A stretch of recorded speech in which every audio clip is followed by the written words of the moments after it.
지금 중앙집권화에 탈피하는 것에 이 모든 것이 사실 생성됐다 해도 과언이 아닙니다.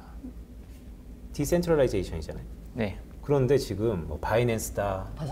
FTX다, 이거 소수 몇 명이 지금 이 시장을 흔들고 있어요.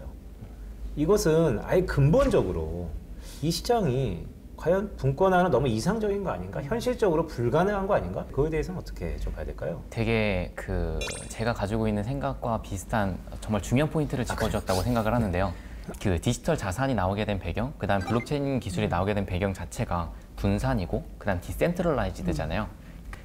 탈중앙화되어 있다. 그래서 누구 하나가 독점하지 못하고 누구 하나가 이제 망가지는 리스크에 의해서 내가 그거에 디펜드되고 싶지 않다라고 하는 게 이제 디지털 자산의 원래 목적인데, 원래 가치인데, 사실 그 정반대로 가고 있어요. 그 디센트럴라이제이션을 더 극도로 추구하는 디파이나 그 다음에 디센트럴라이즈드 익스체인지, 탈중앙화 거래소나 이제 이런 것들만 봐도 오히려 더 중앙화가 되어 있거든요.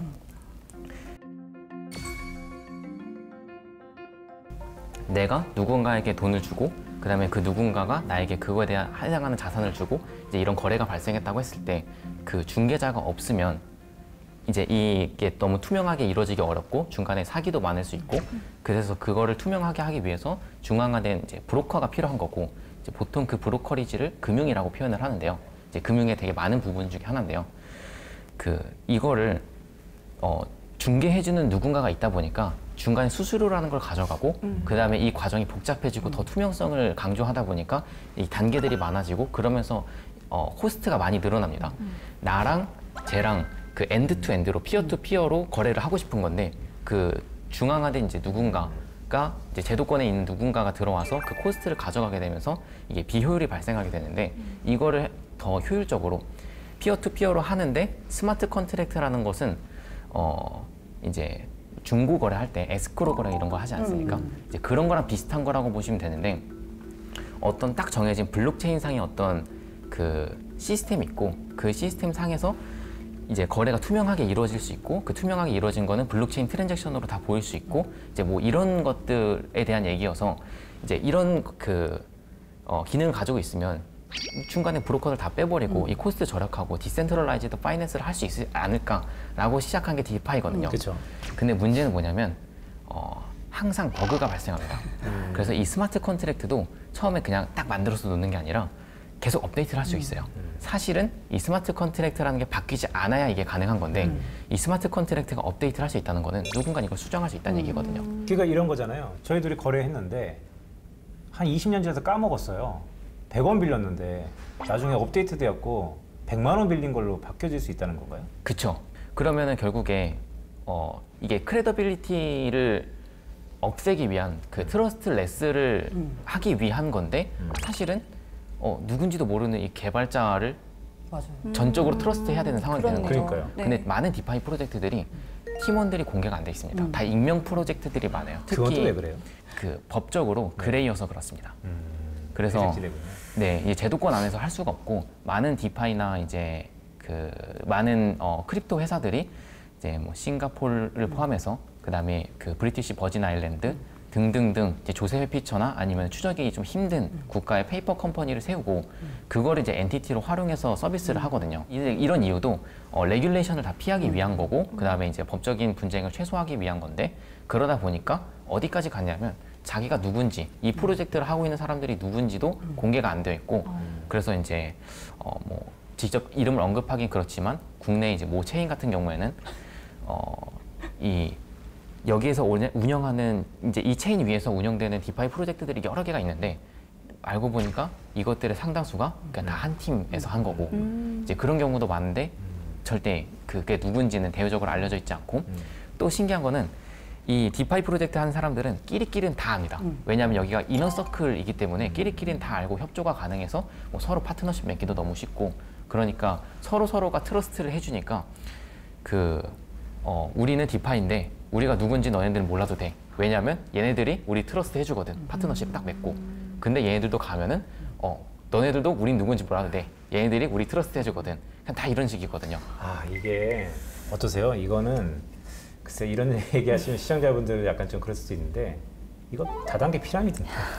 저는 그렇다고 생각합니다. 그러니까 소수의 정말 이걸 잘 알고 있는 몇몇이 있고 저같이 아무것도 모르는 사람은 그냥 이게 그냥 흘러가는 대로 그냥 그런가 보다 하다가 그냥 가버리는 지금 이야기를 들으면 저는 그냥 그런 느낌이 들어요. 그래서 이 디센트럴라이제이션이 어떻게 변모를 했냐면 이게 너네들은 누군지 몰라도 돼. 왜냐하면 모든 너네들의 돈은 이 스마트 컨트랙트가 관리하고 있기 때문에 내가 누군지 너네들이 알 필요가 없어로 시작을 했는데 결국에는 이게 뭐 러그풀이라던가 이런 것들이 발생을 하면서 이 익명성이 책임 회피하는 아주 좋은 도구가 됐거든요.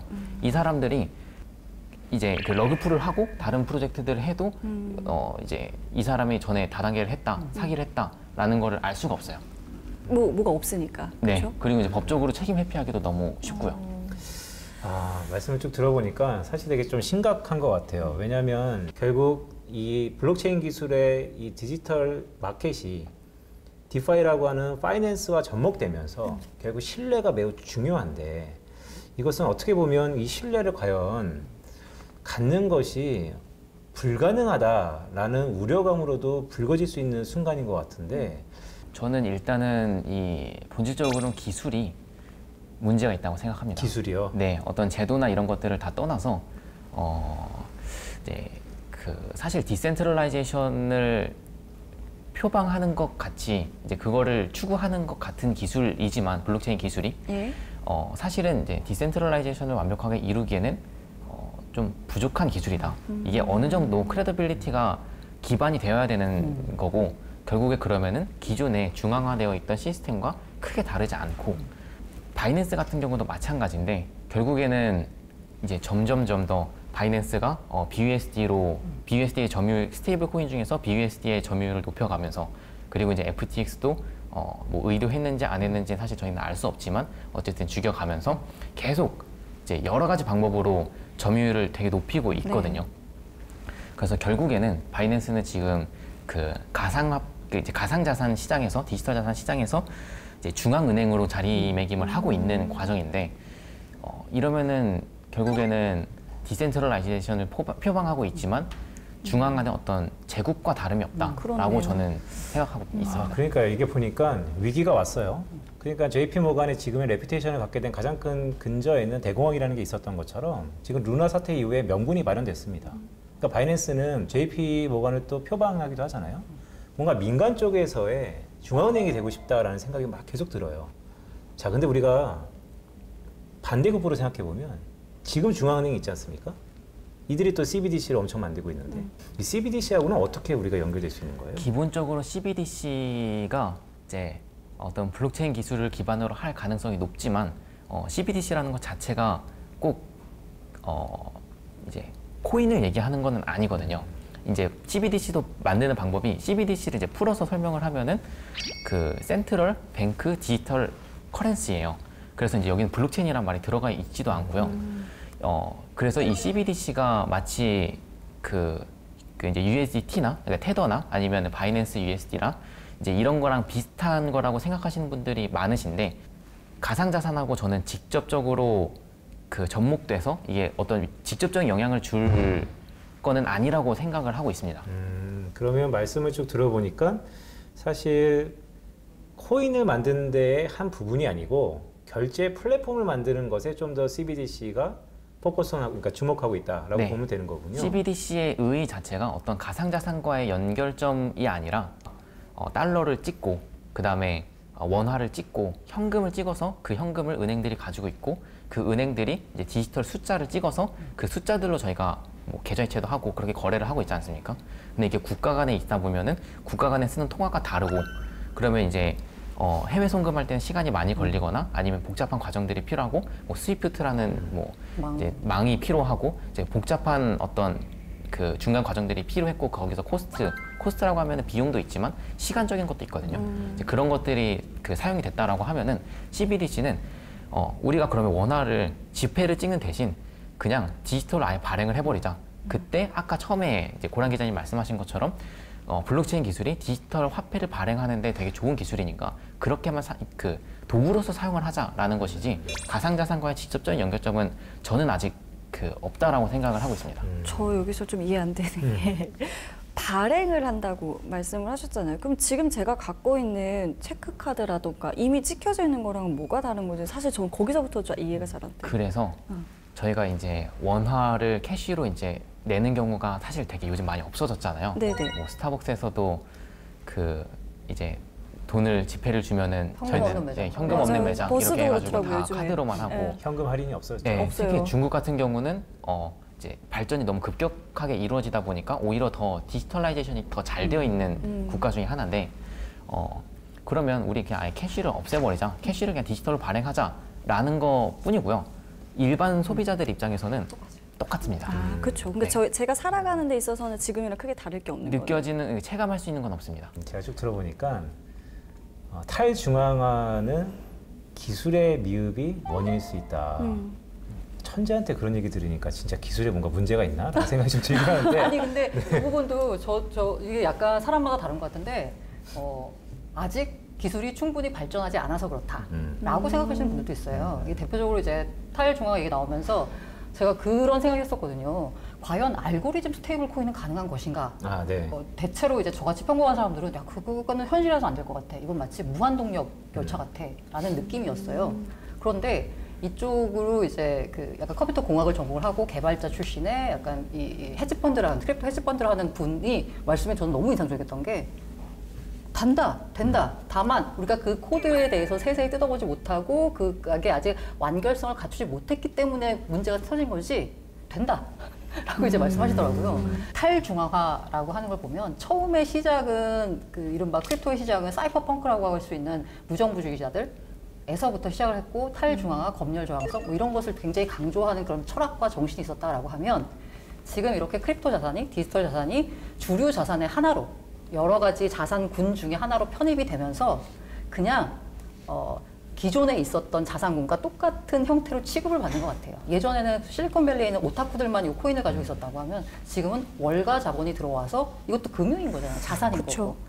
그러니까 그 월가가 이제 지배하던 그 논리대로 지금 좀 흘러가는 거 아닌가라는 생각이 들고 있고 여러 가지 사고가 많이 나는 건 시장 초기에는 언제나 사고가 많이 나게 돼 있는 거고요. 그러면 저는 반대로 이미 이렇게 시장이 커졌고 말씀하신 것처럼 주류가 된다고 한다면 지금 막 아까 말씀하신 게 어떤 뭐랄까요? 그 규제 같은 게 지금 없잖아요. 그럼 그래서, 규제의 필요성과 가능성을 어디다 좀 지금 무게를 두고 규제는 질문해야 될까요? 만들어지는 상황인 거고 어떻게 보면은 이상적이라고 하는 거는 아까 그 이제 블록체인 정신이 don't trust, verify라거든요. 믿지 말라고 그냥 증명하면 된다고 하는 건데 그것은 지금 이제 현실 세계 그러니까 이런 그 코딩의 세계에서는 가능할지 모르겠지만 현실 세계에서 규제가 있고 내가 어떤 국가에 소속된 상황에서는 그거는 정말 이상이라는 생각이 들고 있고요.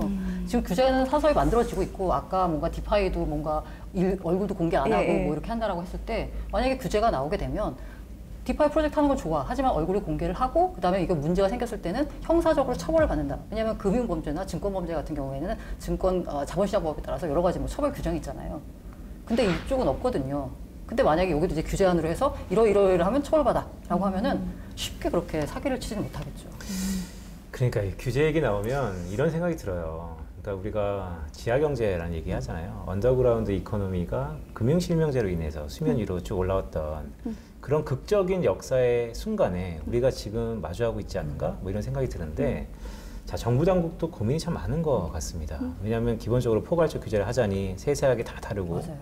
그전에 안 하기도 뭐하고 더 중요한 것은 정책을 만드시는 분들이 이 산업에 대한 이해도가 사실은 지금 민간에 계신 분들보다 더 뛰어나다라고 얘기하기도 쉽지 않아 보여요. 그 어쩔 수가 없는 게 민간에 있는 사람들은 각자의 이제 뭐 예를 들어 디지털 자산이다, 크립토다라고 해도 되게 섹터 여러 개가 있지 않습니까? 세부적인 섹터가. 이 섹터가 새로 생기기도 하고 바로 이렇게 없어지기도 하고 너무 빠릅니다. 이게 디파이 프로젝트 같은 경우에는 그 내가 이번에 내냐, 일주일 뒤에 내냐에 따라서 그 유사한 서비스가 나오냐 마냐가 결정되고 되게 빠르기 때문에 네. 아, 그럼 이런 거네요. 어렵사리 공부해서 규제를 이제 만들었는데 없어졌거나 네. 규제를 만들었는데 사실 그게 필요 없어졌거나 이런 게 그냥 허다하겠군요. 그리고 이제 블록체인 기술이라는 것 자체가 되게 자유도가 높은 기술이다 보니까 규제를 만들면 그 규제를 우회할 방법이 금방 또 나옵니다. 네. 근데 사실 세금도 다 그러지 않나요? 아, 그래서 약간 우리나라 법 체계가 조금 약간 불리한 게 우리는 포지티브잖아요. 법에 이거 해도 돼만 명시돼 있고 여기 법에 있는 거 하면 안 돼 이렇게 되는 거잖아요. 근데 미국 같은 경우는 네거티브 시스템이라서 이거 하지 마. 나머지는 다 해도 돼 이거잖아요. 근데 만약에 문제가 생겼어. 그러면 하지 말을 하나 더 넣으면 되는 거예요. 근데 우리는 이게 포지티브다 보니까 처음부터 설계를 너무 잘해야 되는 거야. 그러니까 산업의 발전을 저해하지 않을 정도로 어디까지 하면 좋은지를 이렇게 정부가 울타리를 쳐줘야 되는 거거든요. 그러다 보니까 이 울타리가 쳐져 있지 않은 그레이 영역에서는 계속 뭔가 사고가 생기는 거고, 이 우리 법 시스템 자체가 그렇기 때문에 조금 약간 그 새로운 뭔가 산업이 발전하고 싹 트는 데는 조금 규제가 이 산업을 옥죄는 면이 없잖아 있거든요. 이 디지털 자산 이쪽 측면에서, 왜냐하면 하루가 다르게 변하니까요. 이쪽 측면에서 보면 사실 포지티브 규제보다는 네거티브 규제가 좀 더 바람직하다라는 여론이 형성되고 있는 것 같습니다. 전반적으로 이런 얘기 많이 했는데, 자, 이제 돈 얘기 좀 해볼까요? 이 디지털 자산에 루나부터 이어왔던 바이낸스의 이 어쨌든 해프닝, 이 신뢰에 대한 문제가 엄청나게 거론되면서 가격이 사실 폭락하고 있어요. 그럼에도 불구하고 한편에서는 재테크의 하나의 일환으로서, 자, 이 시점에서 그러면 정말 매도 먼저 맞은 자산을 우리가 두드려 봐야 된다는 측면에서 가상자산을 글쎄요, 시기적으로 지금이 투자할 적기라고 보시는 입장에는 어떠세요? 이게 비트코인 기준으로만 말씀을 드리는데 더 떨어질 수 있다. 하지만 2만 달러 밑에서는 매수하기에 나쁘지 않은 가격이다. 지금이네요? 그러니까 분할 매수를 해라라고 했는데 네. 지금 이 사태가 터지면서 네. 저점이 깨졌어요. 그렇죠. 자, 그럼 여기서는 어디까지 더 밀릴지 알 수가 없기 때문에 사실 장담하기는 어렵습니다만은 분할 매수 관점이라고 하면 늘 드리는 말씀이지만, 만약에 10년 뒤, 20년 뒤 계좌를 까볼 생각이면은 분할 매수 관점에서 매수하기에 나쁘지 않은 가격이다. 근데 저는 이 고란 기자님이 사실 경험에서 나오는 것들이 많잖아요. 우리가 일장춘몽이라고 처음에 오프닝으로 얘기했는데, 자, 그때 일장춘몽의 그 가격대와 지금 가격대 어떠세요? 첫 번째 일장춘몽은 비트코인으로 따지자고 하면 그때보다 떨어졌어요. 그렇죠. 네. 네. 그리고 두 번째는 사실 일장춘몽이 비트코인 때문이 아니라 루나 때문이어가지고. 이제 장기적으로는 이제 분할 매수하는 거는 좋은 타이밍이라 생각하고요. 근데 사실 오를지 내릴지는 아무도 알 수 없는 거기 때문에 제일 중요한 거는 어떤 좀 이제 계량적인 사고 방식을 가지고 접근할 필요가 있지 않은가. 그래서 이제 분할 매수라고 표현을 하셨지만 같은 말인데, 이제 현금 비중을 조절하는 게 가장 중요하다라고 말씀을 드리고 싶고요. 그래서 저는 이제 저 같은 경우에는 가격이 오르고 내릴지 알 수 없기 때문에 이제 알고리즘 트레이딩만 하고 있습니다. 제가 그 채널을 운영하면서 전문가분들을 일주일에 이제 한 분씩 모셔요. 다양한 섹터에서 오셔가지고 진짜로 뭐 자산 가격에 대해서 전문가이신 분도 있고, 아니면 뭐 기술만 하시는 분도 있고, 뭐 여러 가지 있지만 제가 항상 드리는 질문이 그거예요. 자, 내가 지금 당신에게 1억을 드리겠습니다. 어디에 투자하고 싶으신가요? 지금 당장. 라고 했을 때 최근에 나오는 답변은 거의 10 중에 9은 일단 현금. 일단 현금. 그리고 기회를 보겠다거든요. 그래서 아마 지금 뭔가 투자를 본격적으로 시작하고, 야, 내가 지금 이거 집 한 돈 지금 10억을 갖고 있어. 이걸 다 넣어야지. 이런 지금 시점은 사실 뭐 쉽지가 않고요. 지금 당장 본격적으로 투자를 시작하기에는 이른바 글로벌 매크로 환경이 그닥 좋진 않은 상황이다. 네, 디지털 자산에 계시는 분들이 매크로에 관심이 많다. 그 어느 때보다도 매크로에 관심이 많다. 우리 흔히 매크로 그러면 글로벌 경제의 큰 틀의 변화, 그러면 전통 자산, 뭐 주식 채권, 뭐 금리 환율 이런 것들은 변화가 되는데, 디지털 자산에 계시는 분들이 왜 매크로에 관심이 많지? 라고 물어봤더니 어느덧 그 근저에는 포트폴리오에 이제는 디지털 자산이 옵션이 아니고 그냥 필수인 거예요. 자, 두 분은 이러한 디지털 자산 쪽에서 매크로에 관심이 왜 있다고 보세요? 특히 알고란 채널 그런 거 많이 하시잖아요. 네. 아니, 그 이른바 그 1차 버블이 꺼진 다음에 2차 버블이 났을 때가 이제 코로나 3월에 2020년 3월에 이제 다 터져서 모든 자산 가격이 폭락한 다음에, 그 다음에 이제 요수철처럼 튀어오를 때, 그때 이제 돈이 많이 풀리면서 이제 한 거잖아요.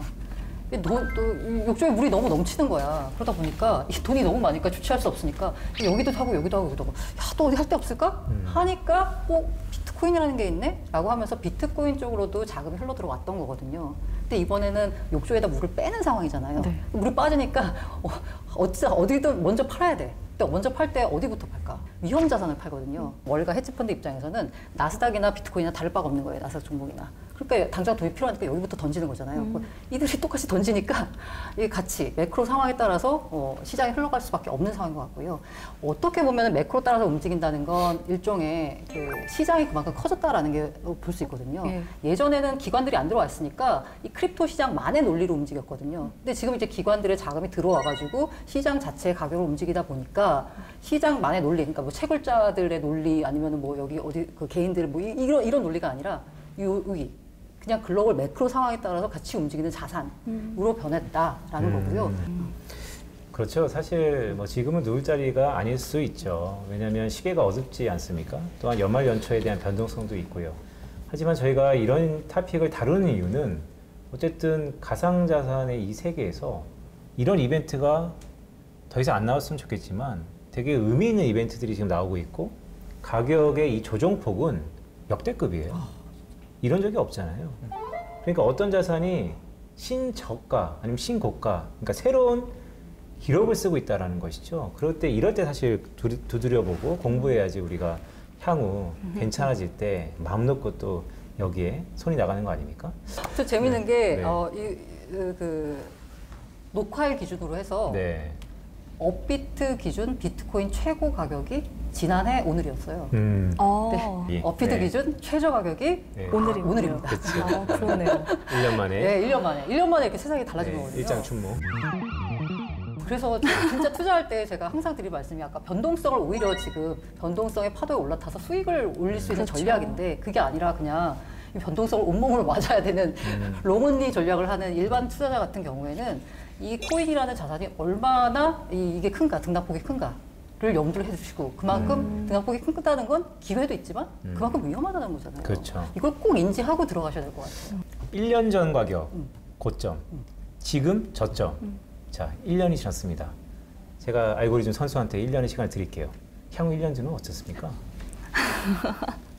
저희 일단 시장 중립 전략을 사용하기 있기 때문에 네네. 사실 시장이 오르고 내리고랑 상관없이 변동성만 있으면 된다. 알고리즘 트레이딩은 말씀드리고 싶습니다. 시장은 예측의 영역이 아니라 대응의 대응의 영역이다. 영역이다. 맞습니다. 네. 정확합니다.